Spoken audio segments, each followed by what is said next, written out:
Alright, picture this. A brave, chiseled soldier stands alone against a literal army of hundreds, sacrificing everything he has to save a city from total destruction. A true blue Canadian legend, right? The kind of guy they name schools after. Well, hold on to your parkas and grab a snack because we're about to dive into some history that's a bit messy. The story of Adam des Ormeaux is either the ultimate heroic sacrifice that saved Montreal, or it's one of the biggest tactical oopsies in the history of the 17th century.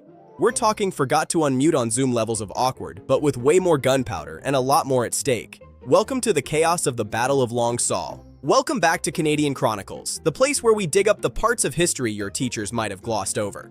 Today we're looking at the man, the myth, and the guy who brought a barrel of gunpowder to what turned out to be a very intense picket fence fight. Is he a martyr or a disaster? Let's find out. Meet our main man, Adam. In 1660, he was just 25 years old, which is basically the prime age for making very questionable life choices. He was the garrison commander of Ville-Marie, the tiny settlement that would one day become the sprawling city of Montreal. Back then, it was mostly just wood, mud, and a lot of praying. Now, life in New France in the 1600s wasn't exactly a five-star vacation. You were either fighting off the brutal Canadian winter, fighting for control of the fur trade, or just really bored, like staring at a wall for 3 days bored. Adam was young, ambitious, and probably tired of eating salt pork every single day. So, Adam gets a brilliant idea.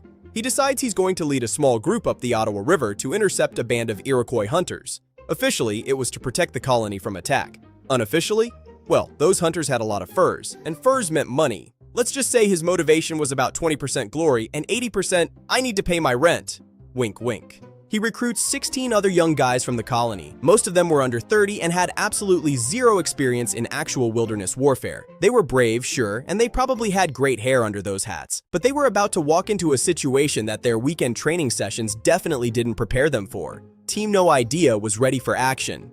They paddle up to Long Sault and find an old, abandoned Algonquin fort. And I use the word fort very loosely here. It was basically a circle of rotting wooden pickets. Imagine the shabbiest IKEA wardrobe you've ever seen, but made of logs and stuck in the middle of the woods.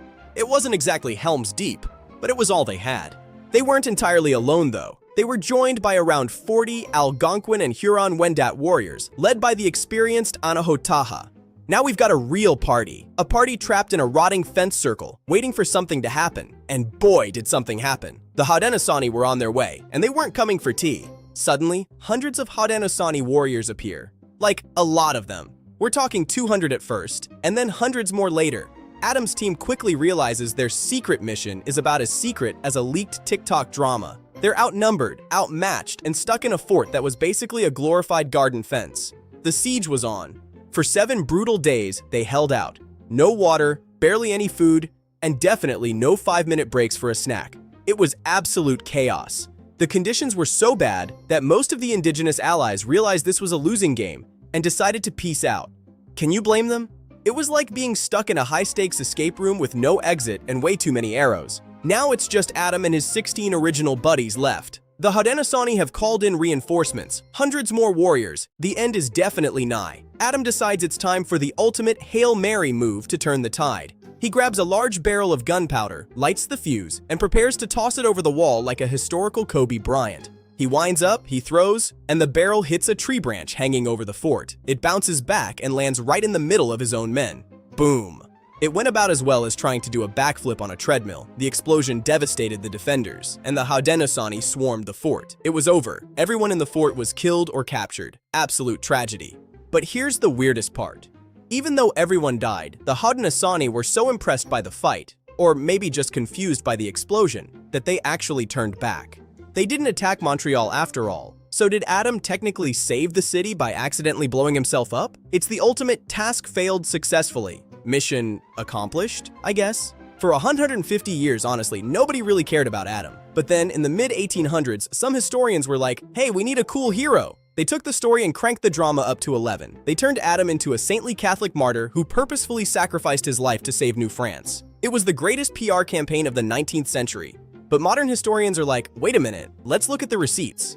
Was he a visionary hero who saved Canada, or just a young guy who got lost, tried to steal some beaver pelts, and ended up in a fight he couldn't win?